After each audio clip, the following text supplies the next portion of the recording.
بسم اللہ الرحمن الرحیم۔ آج عمران خان صاحب کی 3 ضمانت کی درخواستوں کے اوپر سماعت ہے۔ ان میں عمران خان صاحب کا جو رول ہے ان ایف آئی آرز میں وہ 109 کا ہے، یعنی کہ عمران خان صاحب کے مشورے پہ ایما کے اوپر یہ کام ہوا۔ تو اس طرح کی جو ایف آئی آرز ہیں وہ 100+ ان کی تعداد ہے۔ فار ایگزامپل عمران خان صاحب نے عدلیہ کے حق میں احتجاج کیا، پرامن احتجاج کیا، ایف آئی آر درج ہوئیں۔ رول آف لا، آئین کی بالادستی کے لیے پرامن احتجاج کیا تو اسی طرح کی ایف آئی آر درج ہوئیں، جن میں عمران خان صاحب کا رول جو ہے وہ 109 کا ہے۔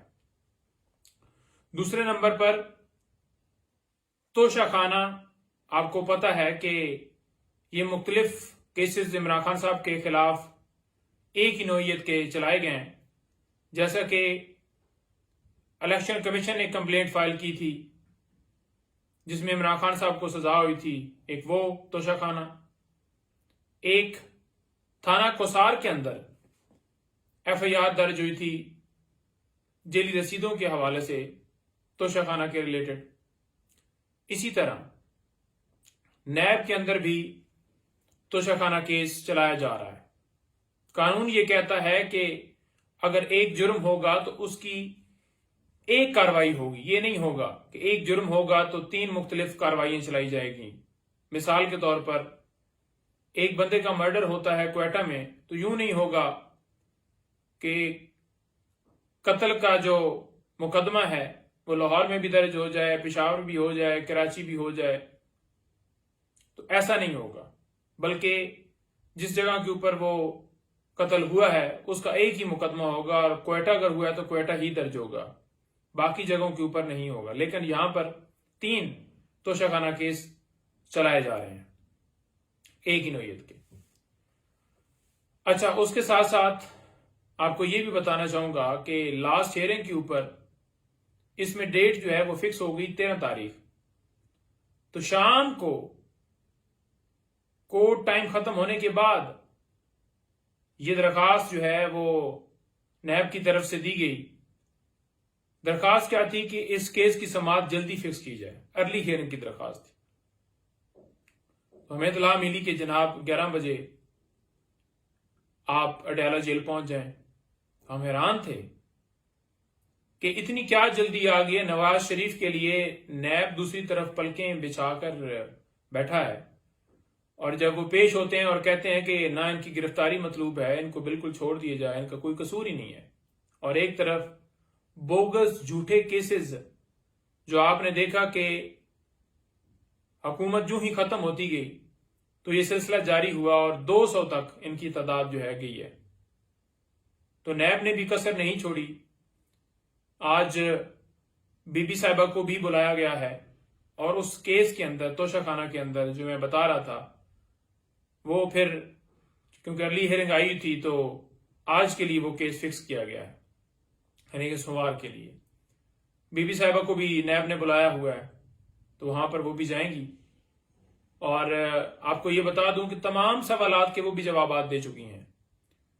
کوئی ایسا سوال نہیں، کوئی ایسا ڈاکومنٹ نہیں جو کہ ان سے مانگا گیا ہو جو انہوں نے نہ دیا ہو۔ بلا وجہ ایک ہی طرح کے سوالات کے لیے بار بار بلایا جاتا ہے۔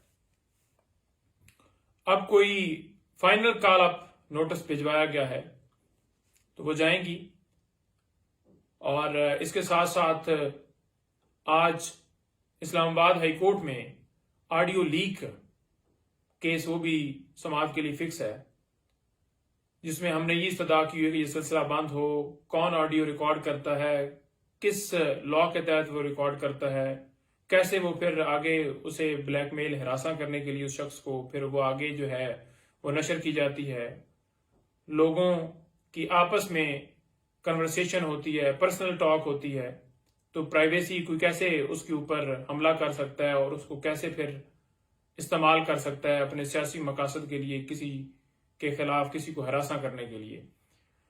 تو وہ درخواست بھی آج فکس ہے، جس میں ہم نے دیکھا کہ جتنے ڈپارٹمنٹس ہم نے وہ پارٹیز بنائے تھے ان میں سے کسی نے کوئی مستند جواب نہیں دیا کہ وہ کیسے ریکارڈ کرتے ہیں، کون کرتا ہے، کیسے پھر آگے بھجوائی جاتی ہیں. تو آج وہ فکس ہے. اس کے علاوہ توشہ خانہ کیس، جس میں ہم نے آرڈر کو سسپینڈ کرنے کے حوالے سے درخواست دی ہوئی تھی، وہ بھی آج فکس ہے. آپ کو پتہ ہے ہمیشہ کیا ہوتا ہے؟ ہوتا یہ ہے کہ ہم کیس لے کر اسلام آباد ہائی کورٹ میں جاتے ہیں، اس کیس کا ٹائم ہی گزر جاتا ہے، وہ معاملہ ہی غیر مؤثر ہو جاتا ہے، انفرکچس ہو جاتا ہے. اس کے بعد وہ کہیں فکس ہو بھی تو پھر اس کا فائدہ کوئی نہیں ہوتا. تو اس کے لیے مختلف جو پروسیس ہیں اڈاپٹ کیے جاتے ہیں. یا فکس نہیں کیا جاتا، یا فکس کیا جائے تو لمبی ڈیٹس دی جاتی ہیں، یا پھر فیصلہ محفوظ کر لی جاتا ہے اور لمبا فیصلہ جو ہے وہ محفوظ کیا جاتا ہے. بڑے عرصے کے بعد جب ٹائم گزر جاتا ہے تب وہ فیصلہ سنایا جاتا ہے. تو یہ بھی اسی طرح کا معاملہ ہے. حالانکہ اسلام آباد ہائی کورٹ، جب اسلام آباد ہائی کورٹ نے خان صاحب کی سزا سسپینڈ کی تھی تو آرڈر بھی ساتھ سسپینڈ کر دیتے، تو جو ڈسکوالیفیکیشن والا معاملہ ہے جو عمران خان صاحب کی نائلی الیکشن کمیشن نے غیر قانونی نوٹیفیکیشن کے ذریعے کی تھی، وہ کبھی نائلی نہ ہوتی. تو اب کیونکہ اسلام آباد ہائی کورٹ میں یہ معاملہ زیر التوا ہے تو وہاں پر لٹکائی جاتا ہے، تو وہ بھی آج فکس ہے. اور ہم یہ استدعا کرتے ہیں کہ مہربانی فرما دی جائے، اس قوم کے اوپر مہربانی فرما دی جائے، اس قوم کے لیڈر کو ایک سوچی سمجھی پلان سازش کے تحت الیکشن سے باہر کرنے کی جو ایک پلاننگ ہے اس کو نہ امپلیمنٹ کیا جائے، اس کو ناکام بنایا جائے. Thank you G.